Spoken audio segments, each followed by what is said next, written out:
அனைவருக்கும் ஜோதிட வணக்கம். ஸ்ரீ பத்மாசினி ஜோதிடம் சார்பாக இன்னைக்கு நம்ம பார்க்க போகிற ஜோதிட தலைப்பு, உங்கள் மேல் உங்களுக்கு நம்பிக்கை உள்ளதா? இது கேள்வியே ஒரு விசித்திரமாக வினோதமாக இருக்குது. என்ன இப்படி கேள்வி கேட்குறீங்க அப்படின்னு நீங்கள் கேட்குறது எனக்கு புரியுது. இப்போது என்ன அப்படின்னா, நிறைய பேர் காலையில் ஒரு 7லேருந்து ஒரு 9 மணிக்குள்ளே வேறு சேனலில் வேறு நேரத்தில் ஒவ்வொரு சேனல்லையும் ஜோதிடர்கள் சொல்லக்கூடிய ராசி பலன் பார்ப்பாங்க. சில பேர் ஒரு ஜோதிடர் ஒன்று சொல்லுவார், இன்னொரு ஜோதிடர் அவர் என்ன சொல்கிறாருன்னு அடுத்த டிவி சேனலில் பார்ப்பாங்க. மாறி மாறி பார்ப்பாங்க. உதாரணத்துக்கு இப்போ இந்த ஒரு ராசி பார்த்திங்கன்னா, ஒருத்தருக்கு சிம்ம ராசி இருக்குது. அப்போது இந்த உதாரண ஜாதகம், லக்னம் கடக லக்னம், லக்னத்திலே சூரியன் புதன், சிம்மத்திலே சந்திரன், கன்னி ராசியிலே சுக்கிரன், துலாம் ராசியிலே ராகு குரு, கும்ப ராசியிலே சனீஸ்வரர், மேஷம் ராசியிலே கேது, மிதுன ராசியிலே செவ்வாய். இப்படி ஒரு ஜாதக அமைப்பு இருக்குது. இப்போ இந்த ஜாதக அமைப்புக்காரர், நான் பொதுவாக சொல்கிறேன், எல்லாருமே யாராக இருந்தாலும் சரி, அவங்க ராசி என்ன அப்படின்னு செய்தித்தாளில் பார்க்குறது உண்டு. அது மாதிரி டிவி தொலைக்காட்சியில் வேறு சேனலில் வேறு நேரத்தில் வேறு ஜோதிடர்கள் சொல்கிற இதெல்லாம் பார்க்குறது உண்டு. என்ன சொல்கிறாங்க பார்க்கலாம் அப்படின்னு. உதாரணத்துக்கு பார்த்தீங்கன்னா, ஒரு நாளிதழில் போட்டிருக்காங்க, இல்லை வார இதழ், மாதாந்திர இதழ் எதுலையாவது போட்டிருக்காங்க, இல்லை ஒரு டிவியில் ப்ரோக்ராமில் போட்டால் கூட சரி. ஒரு உதாரணத்துக்கு ஒன்று சொல்கிறேன். இப்போது சிம்ம ராசின்னு வச்சுக்கோங்க. சிம்ம ராசி நேயர்களே, இந்த வாரம் உங்களுக்கு சுமாரான வாரம், குடும்ப செலவு பெருகும், பண வசதி பரவாயில்லை, உடல் நலம் சற்று மந்தமாக இருக்கும், கணவன் மனைவி இடையே சண்டை இருக்கும், இதை மாதிரி ஒரு விஷயங்கள்லாம் சொல்கிறாங்க. இப்போ இந்த நீங்கள் உங்களுக்கு பரிகாரம் பால் சாப்பிடுங்க, இல்லை தயிர் சாப்பிடுங்க, ஏதோ ஒரு விஷயங்களை சொல்கிறாங்க ஒரு சில ஜோதிடர்கள். ஒரு சில நாளிதழில், மாத இதழில், வார இதழில், டிவி சேனல்ஸில் இதெல்லாம் சொல்கிறாங்க. அப்படின்னா இது அனைத்தும் நம்ம பார்த்துட்டு பயப்படணுமா, சந்தோஷமாக ஏற்றுக்கணுமா அப்படின்னா, இது ஜென்ரலாகவே பொது பலன் தான். இப்போ அதே மாதிரி பார்த்தீங்கன்னா, குரு பெயர்ச்சி, சனி பெயர்ச்சி, ராகு கேது பெயர்ச்சி, இதுக்கெல்லாம் கூட டிவியில் ஜோதிடர்கள் சொல்லக்கூடிய விஷயங்கள் எல்லாமே பார்த்தீங்கன்னா பொது பலன்கள் தான். இப்போ தனித்தனியாக அவரவருடைய ஜாதகத்தை வைத்து பலன் பார்த்து கொள்வது நல்லது. அது அவங்கவுங்க வீட்டு பக்கத்தில் இருக்கிற ஜோதிடர்கிட்ட கொடுக்கலாம். அப்படி யாருக்கும் அமையலைன்னா இந்த நம்பரில் வாட்ஸ்அப்பில் அனுப்பிச்சு கேட்டுக்கலாம், நான் உதவி செய்கிறேன். என்ன இது சரி, அப்போது முழுசாக நான் நம்பலாமா? இப்போ ஒரு இந்த ஜாதகக்காரர் இருக்காருன்னு வச்சுக்கோங்க. இவருக்கு சிம்ம ராசின்றது எதை சொல்கிறோம்? சந்திரன் இருக்கும் இடம். சந்திரன் சிம்ம ராசியிலே இருக்கார், அதனால இவருக்கு சிம்ம ராசி. அப்போது இவருக்கு ஒரு தொழில் எப்படி இருக்கும், வேலையெல்லாம் எப்படி கிடைக்கும், இன்னும் ஒரு வேலையே கிடைக்கலன்னு வச்சுக்கோங்க. அவருக்கு வேலை கிடைக்குமா, எந்த இடத்துல கிடைக்கும், எப்போ கிடைக்கும், இப்படின்னு ஒரு சில கேள்விகள்லாம் இருக்குது. அப்படின்னா நம்ம லக்னத்திலேருந்து பார்க்குறோம். வேலைன்னு சொல்லும்போது 10வது இடத்தை குறிக்கிறது. 1, 2, 3, 4, 5, 6, 7, 8, 9, 10 அப்படின்னா கேது அப்படின்னு இருக்கு. அப்போ கேது 10வது தொழில் ஸ்தானத்திலே கேது இருக்கார் அப்படின்னா, சில பேர் என்ன சொல்லுவாங்க, இல்லைங்க நீங்கள் இப்போ உங்களுக்கு நேரம் சரியில்லை, நீங்கள் இன்னொரு நாள் வாங்க, கோச்சாரத்தெல்லாம் பார்த்துட்டு தசாபுக்தி பார்த்துட்டு சொல்லுவாங்க அவங்க. அது சில பேர். சிலர் சொல்கிறது எடுத்துக்கிறது எப்படி அப்படின்னு கேட்டிங்கன்னா, கேது நின்ற நட்சத்திர பாதம், அது கேது எந்த நட்சத்திரத்தில் இருக்கார். இப்போ இங்கே அஸ்வினி, பரணி, கிருத்திகை 1, இது 3 தான் மேஷ ராசியிலே வருது. இப்போ இவருக்கு அஸ்வினி நட்சத்திரமாக இருக்காருன்னு வச்சுக்கோங்க. அப்போ அஸ்வினி, மகம், மூலம், இது 3மே கேதுவோடைய சுய நட்சத்திரம். இப்போ மகம் நட்சத்திரமாக இருக்குன்னு வச்சுக்கோங்களேன். இது பரணி, 2வது நட்சத்திரமான பரணி, அஸ்வினி பரணி கிருத்திகை 1. பரணி அப்படின்னா பரணி யாருடைய நட்சத்திரம்? சுக்கிரனுடைய நட்சத்திரம். பரணி, பூரம், பூராடம். இப்போ இந்த இடத்துல கேது வந்து சுக்கிரனுடைய நட்சத்திரத்தை பெற்றிருக்கார் அப்படின்னா ஒரு ஒரு சில சமிக்ஞைகள், சில குறிப்புகள் சொல்லி இந்த மாதிரி இடத்துல உங்களுக்கு வேலை கிடைக்கும். எப்போ கிடைக்கும்? இந்த புக்தி நடக்கும்போது, சுக்கிர புக்தி நடக்கும்போது உங்களுக்கு கிடைக்கும். ஒரு பர்டிகுலர் தசை நடந்துட்டு இருக்கும் அவருக்கு, சுக்கிர புக்தி நடக்கும்போது உங்களுக்கு நல்லது நடக்கும் அப்படின்னு சொல்றது உண்டு. இப்போ இதை மாதிரி நம்ம வந்து ஒரு குறிப்பு எடுக்கிறோம். அப்போ இது அப்படியே சரி, அது வரையும் நம்ம வெயிட் பண்ணுவோம், நம்ம எங்கேயுமே போகக்கூடாது. எப்படி? சுக்கிர புக்தி நடக்கும்போது தான் வேலை கிடைக்கும்னு ஜோசியர் சொல்லிட்டாரு, அதனால நம்ம எங்கேயுமே வேலை தேடி போகக்கூடாது அப்படின்னு இருக்கிறது நல்லதா கெடுதலா? கண்டிப்பாக கெடுதல் தான். ஏன்னா நம்மால் ஆன முயற்சியை நாம் செய்து கொண்டே இருக்க வேண்டும். நம்மால் ஆன முயற்சியை நாம் செய்து கொண்டே இருக்க வேண்டும். இந்த ஜாதகக்காரருக்கு கல்யாணத்துக்கு பார்க்குறாங்கன்னு வச்சுக்கோங்க. உதாரணத்துக்கு 1, 2, 3, 4, 5, 6, 7 மகர ராசி கலத்திரஸ்தானமாக வருகிறது.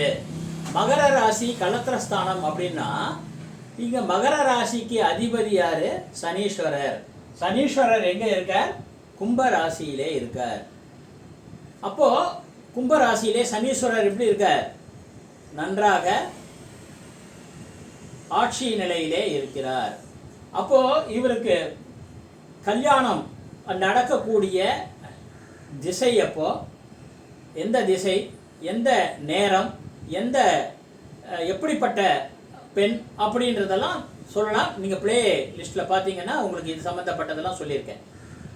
இப்போது ஒரு குறிப்பிட்ட காலம் இருக்குது. அப்போது குறிப்பிட்ட நட்சத்திரம் இல்லை குறிப்பிட்ட ராசிக்காரர்கள் உங்களுக்கு வரனாக அமையும். ஆண் ஜாதகமாக இருந்தால் பெண் வருவாள், பெண் ஜாதகமாக இருந்தால் ஆண் வருவாள், அப்படியே நம்ம சொல்கிறோம்னு வச்சுக்கோங்க. குறிப்பிட்ட நட்சத்திரக்காரர் உங்களுக்கு கணவராக அமைய வாய்ப்புண்டு, மனைவியாக அமைய வாய்ப்புண்டு அப்படின்னா ஜாதகம் பார்த்துட்டே இருக்கணும், மற்றதெல்லாம் ஒதுக்கி தள்ளிடுவீங்களா? அப்படி பார்க்கக்கூடாது. ஏன்னா எல்லாத்துக்குமே அந்த கிரகமும் கிரகம் நின்ற நட்சத்திர பாதமும் அவசியம் பார்க்கணும். அப்படி பார்த்து தான் செயல்படணும். அதனால நிறைய பேர் என்ன நினச்சிட்டு இருக்காங்க, இந்த பீரியட் வரையும் ஜோசியர்கிட்ட கேட்கும்போது எனக்கு வந்து இந்த பீரியடில் கல்யாணம் ஆகும்னு சொல்லியிருக்காங்க. உதாரணத்துக்கு இப்போது ஜனவரி 2024 நடக்கிறது. ஒருத்தருக்கு நம்ம வந்து ஆகஸ்ட் 2024 தான் கல்யாணம் வேலை வருது அப்படின்னு சொல்கிறோம்னு வச்சுக்கோங்க. ஒரு உதாரணத்துக்காக சொல்கிறேன். இப்போ அது மாதிரி சொன்னால் அவர் வந்து வேறு எந்த மேட்ரிமோனியல் சம்மந்தப்பட்டதையும் பார்க்காம யாராவது ஒருத்தவங்க தெரிஞ்சவங்க மூலமாக வரன் வந்தாலும் இப்போ என் காதில் எதுவுமே போட்டுறாத. ஏன்னா ஜோசியர் சொல்லியிருக்காரு ஆகஸ்ட் 2024 தான் வரும் அப்படின்னு சொல்லி இருப்பது நல்லதா? இருக்கக்கூடாது. நீங்கள் உங்களுடைய வேலையை பார்த்து கொண்டே இருக்க வேண்டும், பார்த்துட்டே இருக்கணும். இதில் பார்த்தீங்கன்னா இந்த கல்யாண விஷயங்களில் பார்த்துக்கும்போது நிறைய பேர் எனக்கிட்ட ஃபோனில் சொல்லுவாங்க, வாட்ஸ்அப்லேயும் கொடுக்குறாங்க. என்னென்னா, நான் இந்த வரன் பார்த்தேன், இந்த வரன் பார்க்கும்போது அவங்களுடைய எதிர்பார்ப்புகள் ஒரு மாதிரி இருக்கு, ரொம்ப கிட்டக்க வந்துட்டு போயிடுச்சு இல்லைன்னு சொல்கிறாங்க. அந்த நிறைய சில காரணங்கள்லாம் சொல்கிறாங்க. அதாவது ஜோதிடத்திலே சொல்லக்கூடிய பொருத்தங்கள்,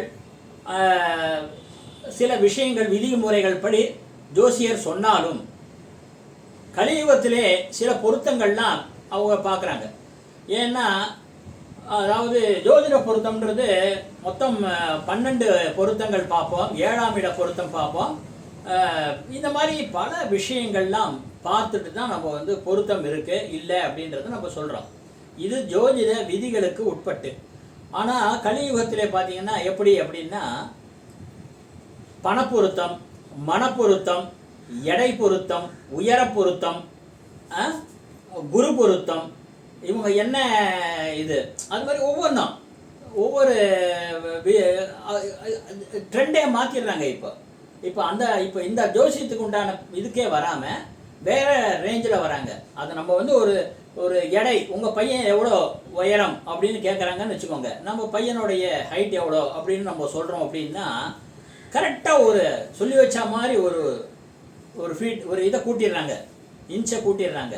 இவ்வளோ நம்பர் அப்படின்னு சொல்லும்போது அதோட அந்த ஒரு நம்பர் 5.9 சொல்கிறாங்கன்னு வச்சுக்கோங்களேன். என் பொண்ணு வந்து 6ங்க, இல்லை 6.1, ஏதோ ஒன்றோ ரெண்டோ அப்படி கூட்டிடுறாங்க டக்குன்னு. இதெல்லாம் வந்து மிலிட்ரிக்கு ஆள் எடுக்கிற சமாச்சாரம் கிடையாது, இதெல்லாம் கல்யாணம். இதனால் வந்து ஒரு சில கல்யாணங்கள்லாம் நிறுத்தப்படக்கூடாது. சில பெற்றோர்கள் அதெல்லாம் அப்படி செஞ்சுட்டு இருக்காங்க. உயர பொருத்தம், எடை பொருத்தம், நிற பொருத்தம், இவ்வளோ வேலைகள்லாம் பார்க்குறாங்க. இத்தனையும் பார்த்துட்டு எங்கே கோட்டை விடுவாங்கன்னா, அவன் வந்து உண்மையான இடத்துல வேலை செஞ்சுருக்க மாட்டான். போட்டிருப்பாங்க, ப்ரொஃபைலில் போட்டிருப்பாங்க, ஸோ இன்னார் இடத்துல வேலை செய்கிறாங்க அப்படின்னு போட்டிருப்பாங்க. அதெல்லாம் போய் அங்கே ஒரு காலத்தில் அதெல்லாம் செக் பண்ண காலம்லாம் உண்டு. இப்போல்லாம் செக் பண்ணுறதே கிடையாது. அவங்க சொல்கிறாங்களா, ரைட், ஓகே.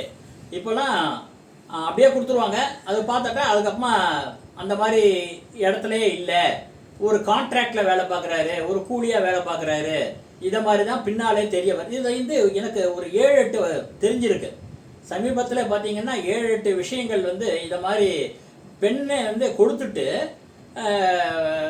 இது மாதிரி இந்த ஆஸ்பெக்டை நான் பார்க்கல, இந்த ஆஸ்பெக்ட்லாம் நான் பார்த்துருக்கேன் அப்படின்னு சொல்லி ரொம்ப வருத்தப்பட்டு நிறைய பேர் சொல்லியிருக்காங்க. எதுக்காக அப்படின்னா, உங்கள் மேல் உங்களுக்கு நம்பிக்கை இல்லை. நம்பிக்கை இருந்ததுன்னா எப்போ பண்ணணும்? இது கரெக்டாக அதுக்கு உண்டான மற்றவங்களுடைய மனதை ஹர்ட் பண்ணாமல் மற்றவங்களுடைய செயலை பாராட்டி அதை மாதிரி செஞ்சுட்டு வரணும். ஆனால் சில பேர் இது மாதிரி பண்ணாததுனால என்ன ஆகிடுறது? இப்போ நம்ம பார்த்தீங்கன்னா கலத்திரஸ்தானத்தில் அதிபதி சனீஸ்வரர் ஆட்சி பெற்ற நிலையிலே இருக்கார். சரி, இப்போ வந்து அவருக்கு சூரிய தசை நடக்குது. அப்போ சூரிய தசை நடக்குது, கலத்திரஸ்தானம்ன்றது சனீஸ்வரர் இருக்கார். அப்போது சனீஸ்வரர் கலத்திரஸ்தான அதிபதியாக இருக்கும்போது சூரிய தசை வரும்போது அதை பற்றி நம்ம என்ன சொல்லலாம், சூரிய தசையிலேயே நீ வந்து ஆக்ஷனே போடாதுன்னு சொல்ல முடியாது. ஏன்னா அதுக்குன்னு ஒரு சில வருஷங்கள் இருக்குது. அந்த வருஷங்களை அவ்வளோ வருஷம் நம்ம காத்து இருக்கிறது நல்லது கிடையாது. அப்போது சூரிய தசை சூரிய புக்தி இல்லாமல் அடுத்த புக்தி வரும் பார்த்தீங்களா, அப்போ அதை பற்றி பார்க்கலாம். இல்லை சில பரிகாரங்கள் செஞ்சுட்டு செய்யலாம். இதெல்லாம் இருக்குது. ஆனால் ஒருபோதும் கால தாமதமாக அதுவே வரும். இப்போ பரீட்சைக்கு வந்து இப்போ ஏதோ ஒரு சாமிக்கிட்ட போயிட்டு வேண்டிக்கிட்டு, நான் உனக்கு இவ்வளோ தேங்காய் உடைக்கிறேன், இவ்வளோ இது பண்ணுறேன் அப்படின்னு சொல்லிடலாம். வேண்டிட்டு பரீட்சையில் ஒன்றுமே படிக்காமல் சரியாகவும் எழுதாமல் பேப்பரை அப்படியே ஒரு 2 பக்கத்துக்கு ஏதோ கிறுக்கி விட்டுட்டு பேப்பரை அந்த 3 மணி நேரத்தில் கொடுத்துட்டு வந்துடுறாங்கன்னு வச்சுக்கோங்க. அது பாஸ் ஆகும் அந்த சப்ஜெக்டு. அவருக்கு எந்த கடவுளாவது எந்த சாமியாவது பாஸ் போட்டுருவாங்களா? கிடையாது. ஏன்னா முயற்சி அப்படின்றது என்னென்னா, நீயும் முயற்சி பண்ணணும், நானும் உதவி பண்ணுறேன். அதுதான் எல்லாருடைய இயற்கைன்னு சொல்கிறக்கூடிய பிரபஞ்ச சக்தியை என்ன சொல்லுது, ஒரு விவசாயி வந்து இது பண்ணுறாரு அப்படின்னா, நீ உன்னுடைய வேலையை செய், நீ பயிர் செய், உனக்கு காலத்திலே மழையை நான் கொடுக்குறேன் அப்படின்னு தான் சொல்லுவார். நானும் உதவி பண்ணுறேன், நீயே வேலை செய், நான் மழை வரும்போது தான் பயிர் சாகுபடி செய்வேன் அப்படின்னு ஒரு விவசாயி இருந்தால் அதுக்கு சரியாக இருக்குமா? அதே மாதிரி ஒவ்வொருத்தருமே அவங்க வேலையை நேரம் வேஸ்ட் பண்ணாமல் செய்யணும். ஒவ்வொருத்தரும் வீட்டில் கூட பார்த்தீங்கன்னா நிறைய பேர் வீட்டில் வந்து பொழுது போகிறதுக்கு வெட்டி பேச்சு பேசுறது, மற்ற இடத்துல போய் அக்கப்போர் பண்ணுறது, இது மாதிரி விஷயங்கள்லாம் பண்ணிக்கிட்டு இருக்கிறத விட தன் வீட்டை கவனி. முதல்ல வீட்டை கவனி, அப்புறமா நீ நாட்டை கவனிக்கலாம். உன்னுடைய வீட்டை கவனி. வீட்டுக்கு என்னென்ன தேவையோ, வீட்டில் இருக்கிற குடும்ப உறுப்பினர்கள்லாம் உங்களுக்கு என்னென்னலாம் அவங்களுக்கு என்னென்ன தேவையோ அந்த தேவையெல்லாம் நீங்கள் செய்யுங்க. அப்படி செய்யும்போது என்ன ஆகும், அவங்களும் வளருவாங்க, நல்லா இருக்கும், உங்களுக்கும் ஒரு உழைப்பு கிடைச்ச மாதிரி இருக்கும். இதெல்லாம் எப்போ வரும்னா, இந்த நம்பிக்கைன்றது, யானையோடைய பலம் வந்து தும்பிக்கையில் இருக்குது, மனுஷனுடைய பலம் எங்கே இருக்குது, நம்பிக்கையில் இருக்குது. ஸோ அதனால் இப்படி இருக்குது. இப்போ ஒரு வாகனம் ஓட்டிகிட்டு இருக்காருன்னு வச்சுக்கோங்க, வண்டியில் போகிறாரு. வண்டியில் போகும்போது ஒரு அரசாங்கம் வந்து ஒரு ரூல் கொடுக்குறாங்க. என்ன கொடுக்குறாங்க? ஹெல்மெட் போட்டுக்கிட்டு வரணும், வண்டியை ஓட்டும் போது ஹெல்மெட் போட்டுட்டு போகணும் அப்படின்னு சொல்கிறாங்க. இது காலபுருஷ தத்துவத்தில் மேஷம் முதல் மீனம் வரை, மேஷம், ரிஷபம், மிதனம், கடகம், சிம்மம், கன்னி, துலாம், விருச்சிகம், தனுசு, மகரம், கும்பம், மீனம், இந்த ராசியில் தலை சொல்லக்கூடிய இடம் வந்து மேஷ ராசி.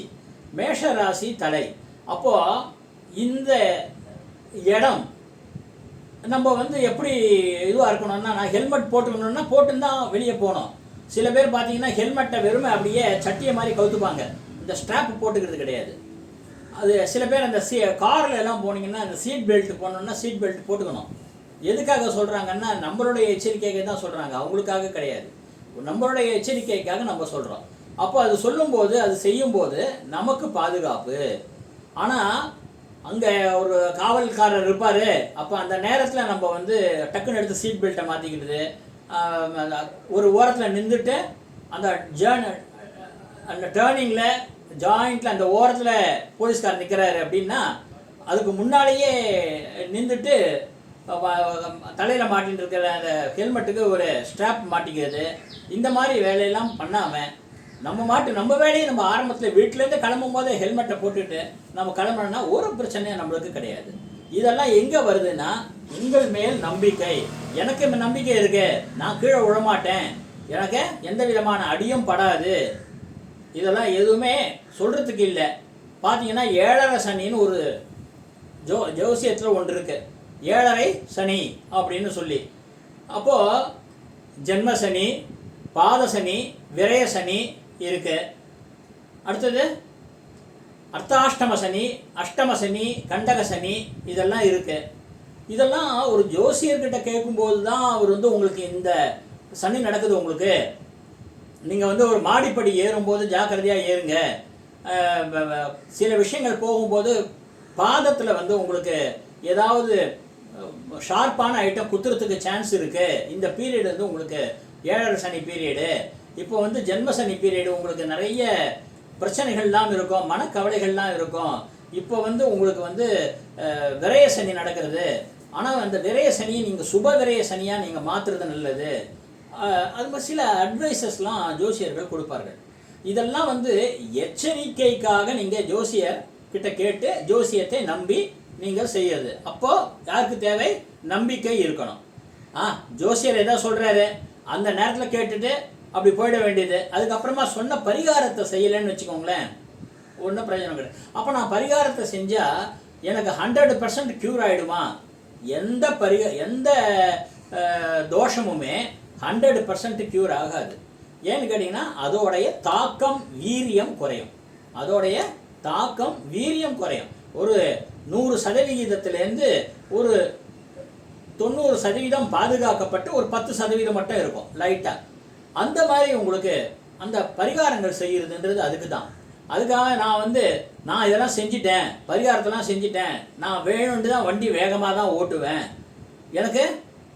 நான் சில பேர் பார்த்தீங்கன்னா வீட்டில் உட்காந்துருக்கும்போது வெளியே வர்ற வண்டியோடைய சவுண்டு கேட்டாலே நம்மளுக்கு அலர்ஜியாக இருக்குது. நடிச்சுன்னு போகிறான், செம ஸ்பீடில் போகிறான் வண்டியை. அவன் எங்கே போய் எவன் மேலே மோதுவானே தெரியல. அதை மாதிரிலாம் இருக்குது. நம்ம ஒழுங்காக போனால் கூட நீங்கள் ரூல்ஸு, சேஃப்டி ரூல்ஸ் எல்லாமே மெயின்டைன் பண்ணி பக்காவாக நீங்கள் டிரைவிங் பண்ணால் கூட எதிர்த்தா போல வரவன் எப்படி வரான்னு தெரிய மாட்டேங்குது. இப்போ அந்த மாதிரிலாம் வராங்க. அதனால் ரொம்ப எச்சரிக்கையாக தான் இருக்கணும். அதனால் ஜோசியர்கள் உங்களுக்கு ஒரு எச்சரிக்கை கொடுப்பார்கள். இந்த பீரியடில், இந்த காலத்தில் நீங்கள் எச்சரிக்கையாக இரு அப்படின்னு சொல்லுவாங்க. அதே நேரத்தில் உங்கள் மேலே உங்களுக்கு நம்பிக்கை இருக்கணும். நான் ஜோசியர் சொல்லியிருக்காரு, கொஞ்சம் நம்ம எச்சரிக்கையாக பார்த்து போகணும், பார்த்து செயல்படணும். இதை மாதிரி ஒரு விஷயங்கள் இருக்குது.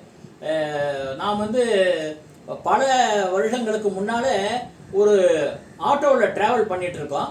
ஆட்டோவில் ட்ராவல் பண்ணிகிட்ருக்கிற நேரத்தில் நம்ம போயிட்டுருக்கிற ஆட்டோ அவருடைய ஸ்பீடு லிமிட்டில் தான் போயிட்டுருக்காரு.